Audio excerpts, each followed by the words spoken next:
self starter মানে main বুঝি পাইছে আজিকালি বাইক গাড়ী স্কুটি সবতে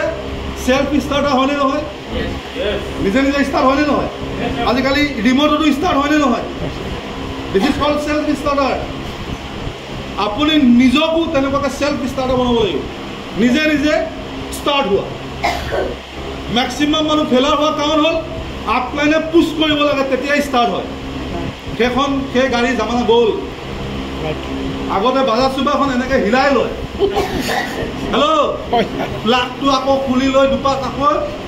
টেষ্ট মাৰিবলগীয়া হয় যে ফ্ৰী কিক মাৰিবলগীয়া হয় সেই বাজাজ চুপাৰৰ দিন গ'ল 1947 গ'ল এতিয়া সেলফ স্টাৰ্টাৰ হ'ব লাগিব সেলফ স্টাৰ্টাৰ হেল্ল' আপোনাক পুশ আপ কৰি কোনোবা টাইমত বনাব নোৱাৰে মাই ডিয়াৰ ফ্ৰেণ্ডছ আপোনাক পুশ আপ কৰি কোনোবাই গৈ পিনে আইটিসি বনাব নোৱাৰে মাই ডিয়াৰ ফ্ৰেণ্ডছ হেল্ল' যিদিনাখনে ব্যৱসায়টো সম্পৰ্কত জ্ঞান ল'ব নলেজ ল'ব সেইদিনা আপুনি সেলফ স্টাৰ্টাৰ নিজে নিজে হ'ব আৰু এদিন আপুনিও ক'ব পাৰিব মই নিজৰ ওপৰত বিলিভ কৰাৰ কাৰণে হেল্ল'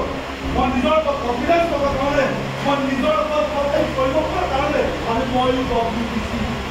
মইও ICC মইও ICC ৰেডি আছে কৰিবলৈ ৰেডি আছে কৰিবলৈ 3টা বা 5টা বছৰ 3টা বা 5টা বছৰ ডাইৰেক্ট সেলিং ইণ্ডাষ্ট্ৰীত সমৰ্পণ কৰি দিওঁ কি বুলি ক'লো সমৰ্পণ সাকসেসফুল মানুহ আৰু আনসাকসেসফুল মানুহৰ মাজত